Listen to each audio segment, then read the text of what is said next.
here is the real breaking news. The Supreme Court is draping the chair of late Justice Antonin Scalia in black today to mourn his death, following a Supreme Court tradition that has existed since the 19th century. It has just been confirmed that the funeral for Justice Scalia is firm. It has been set for this Saturday. But has this battle over appointing his replacement become a case of supreme hypocrisy? The war on Capitol Hill is heating up right now. It's boiling over and inflamed as to whether the process should be delayed until the next president is elected. Democrats are saying that it is only fair for the current president to make the appointment, but the Democrats didn't always feel that way. In fact, Senator Chuck Schumer actually argued back in 2007 that a president should not be able to make the appointment in his final year. Guess who was president back then? A Republican, George W. Bush. And now we're seeing the switcheroo on that one. So let's bring in former U.S. Attorney General Judge Alberto Gonzales to talk about whether there's any legal precedent for delaying a Supreme Court appointment and how you feel this should go forward. First, is there a legal premise for delaying it until a new president is named? I mean, the president does have the authority to do nothing if that's what he chooses to do. I think that would be a mistake.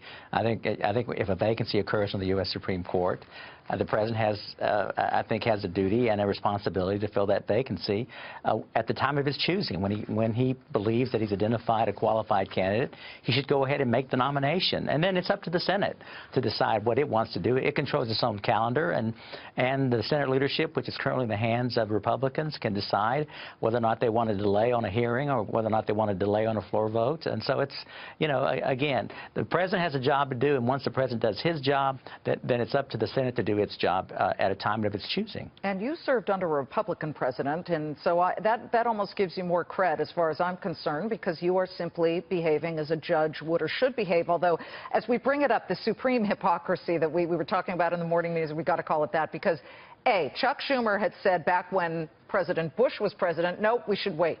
Now you have Harry Reid, obviously a Democratic senator. He wrote an op-ed that appeared in the Washington Post today where he flat out said that the GOP should allow President Obama to appoint Justice Scalia's, quote, replacement, calling the opposition, quote, partisan obstruction.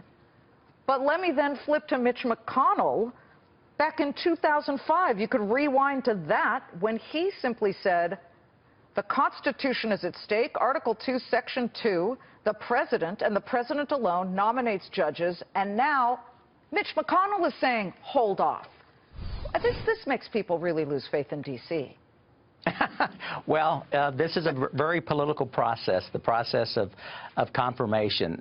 Again, and I wish it weren't so, because what I worry about, of course, is that then the practice of judging becomes politicized. But so long as we keep it on the confirmation side, I guess we can live with it. But it really does cause people to sort of throw their hands up in disgust, because you do see obstruction by both sides when it's appropriate for them to do so. When it's convenient for them. So right Absolutely. now it's the Republicans who would arguably be obstructionist in any President Obama support here of any name. I'm not sure of that, but they're the ones saying just wait.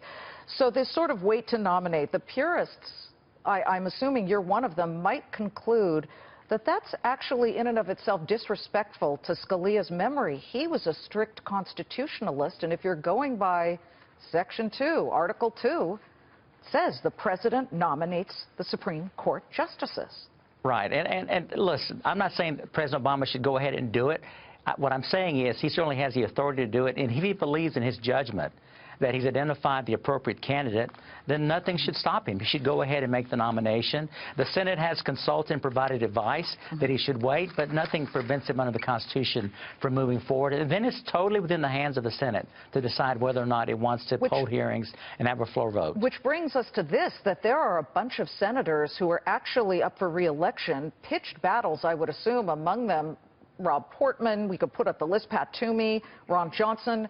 And if the Democrats then say pour all the money into those battles, the Senate could turn, and then they may get a much more liberal judge than they might get if President Obama can get, well, the name that's been floated is Sri Srinivasan. He's the D.C. U.S. Court of Appeals judge who's got very pro-business credibility. So right. Maybe they should just allow it. Well, the way this is going to play out, and obviously it's going to depend who President Obama nominates, assuming that he does nominate someone, which I anticipate that he will.